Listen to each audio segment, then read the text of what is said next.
पुण्यश्लोक श्री छत्रपती शिवाजी महाराज की जय। श्री धर्मवीर संभाजी महाराज की जय। भारत माता की जय। हिंदू धर्म की जय।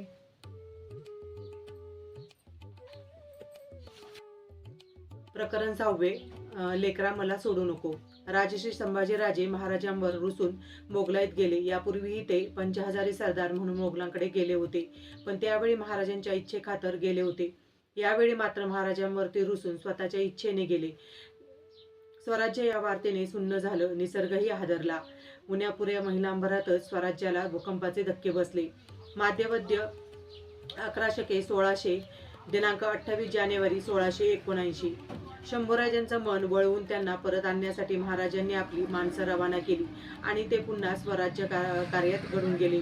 विजापूरची आदिलशाही बुडविण्याचा दिलेरखानानं चंग बांधला होता. शंभूराजे आल्यानं त्यांचा उत्साह आणखी वाढला.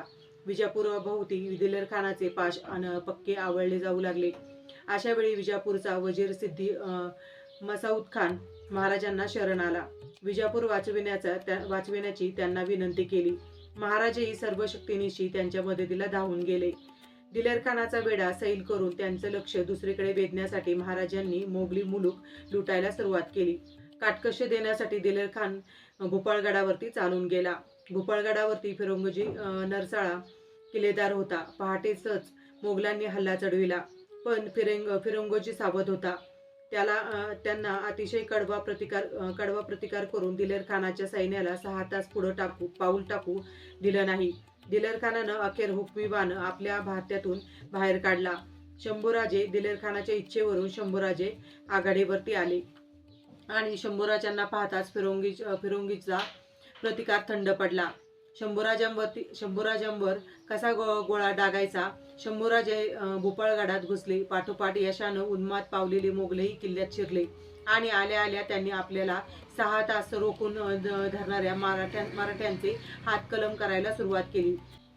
700 मराठ्यांचे हात तोडले गेले. हताश होऊन शंभूराजे पाहतच होते. यावेळी दिलेरखान हत्तीवर तर शंभूराजे घोड्यावरती बसलेले होते. भूपाळगड शंभूराजांनी दिलेरखानला जिंकून दिला. दिनांक 3 एप्रिल 1679. भूपाळगडावरून दिलेरखान शंभूराजांसह आता विजापूरच्या रोखाने निघाला. मोगलांचा विजापूरवरील रेटा कमी करण्यासाठी महाराजांनी औरंगाबाद कडील मोगली मुलाखत हलकल्लोळ मांडला. काटश देण्यासाठी दिलेरखान पन्हाळ्याच्या रोखानं पुढे सरकू लागला. शंभूराजेही त्यांच्यासोबत होतेच. मार्गातील मुलूक मारीतच दिलेरखान पुढे सरकत होता. जालगिरीहून तो तिकोट्याला आला. मोगली भयानं तिकोट्याच्या हिंदू मुसलमान स्त्रियांनी तान्ह्या अर्भकासहित विहिरीत उड्या घेऊन मृत्यूला कवटाळलं. तरी 3000 लोक कैद झाले. त्यांचा दिलेरखानानं प्रचंड छळ मांडला. शंभूराजे उघड्या डोळ्यांनी हे सारं पाहत होते. मोगलाई हा काय प्रकार आहे यांचा अनुभव त्यांना या मोहिमेत येऊ लागला. गोरगरिबांचे आक्रोश, माय बहिणींचे हंबरडे, तानुल्याचं रडणं, तरुणांच्या कत्तली आणि वृद्धांचा होत असलेला जीवघेणा छळ हे सारं त्यांना अस्वस्थ करू लागलं. युद्धात पराक्रम गाजवून शत्रूला मारणं वेगळं आणि दीनअनाथ प्रजेला गांजणं वेगळं.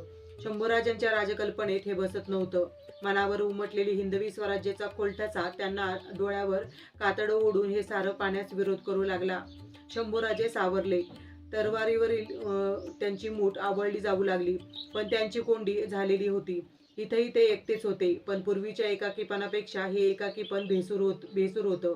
जास्त काळ अशा अवस्थेत राहणं शक्यच नव्हतं. शंभूराजे निसटून जाण्यासाठी संधी शोधू लागले. दिलेरखान तिकोट्याहून होनवाळ तेलंग मार्ग अथनेला आला.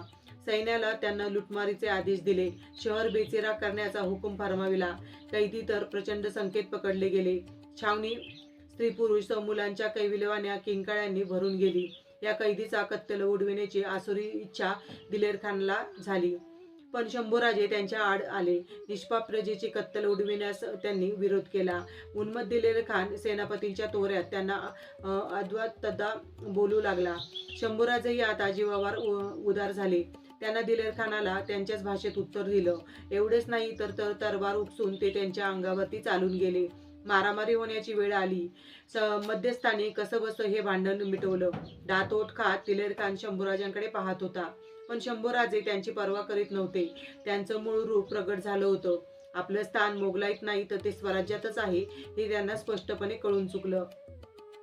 दिलेर खान विलक्षण चिडलेला होता. त्यांच्या डोक्यात शंभूराजांच्या दगाबाजीने खून पाडण्याचा विचार सुरू झाला. पण शंभूराजेही सावध होते. अथणीपासून विजापूर फक्त 18 कोस. यावेळी विजापूरकर आणि महाराज यांच्यात सलोखा होता. महाराजांची माणसंही शंभूराजांच्या पाळतीवरती होती. गुप्तपणे ते शंभूराजांना भेटले. महाराजांनी अतिशय कळवळ्याने पत्र लिहून शंभूराजांना परत येण्याबद्दल लिहिलं गेलं. शंभूराजांचे डोळे पाणावले आणि आईसाहेबांकडे परत जायचं पक्क ठरवलं.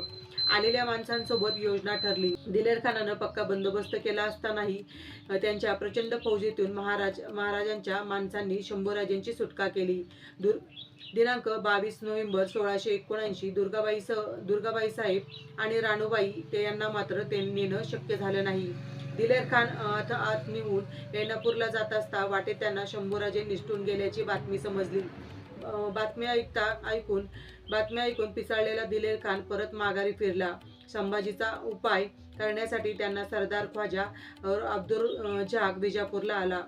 शंभूराजे निसटून विजापूरला पोहोचले व विजापूरचा वजीर सिद्दी मसाऊद खानानं त्यांना धीर दिला. जरुरीचे सामान, पोशाख आणि बिछाईत त्यांच्याकडे रवाना केली. शंभूराजांचा मुक्काम विजापुरात आठवडाभर होता. एवढ्यात त्यांना अब्दुल जहाग विजापूरला आल्याची बातमी कळली. शंभूराजे 300 स्वार आणि 1000 पायदळ घेऊन दिनांक 1 डिसेंबर 1679 रोजी विजापूरहून पन्हाळ्याच्या रोखाने दौडत सुटले. शंभूराजे पुन्हा घरट्याकडे परत फिरले. स्वराज्यात ही सुवार्ता सर्वदूर पसरली. महाराजांचा मुक्काम यावेळी पट्टागडावरती होता. त्यांनी ही वार्ता कळताच ते तातडीने शंभूराजांना भेटण्यासाठी पन्हाळ्यावरती आले. पौषवद्य सप्तमीला म्हणजे मंगळवार दिनांक 13 जानेवारी 1680 रोजी पन्हाळ्याच्या सज्जाकोटीत पितापुत्रांची हृदयस्पर्शी भेट झाली. सज्जाकोटी ही घाईवरून गेली होती. गलबलून गेलेल्या महाराजांनी शंभूराजांना पोटाशी घेतलं व सद्गतीत कंठानं ते लेकरा मला सोडू नकोस. औरंगजेबाचा आपला दावा तुझला दागा करावायचा होता, पण श्रीने कृपा करून सोडून आणला. थोर कार्य झाले. महाराजांना शंभूराजे परत आल्यामुळे अतीव समाधान झालं. व्यंकटराजांना कर्नाटकात पाठवलेल्या पत्रात हे समाधान व्यक्त करताना महाराजांनी लिहिलं आहे. पुण्यश्लोक श्री छत्रपती शिवाजी महाराज की जय. श्री सर्ववीर संभाजी महाराज की जय. भारत माता की जय. हिंदू धर्म की जय.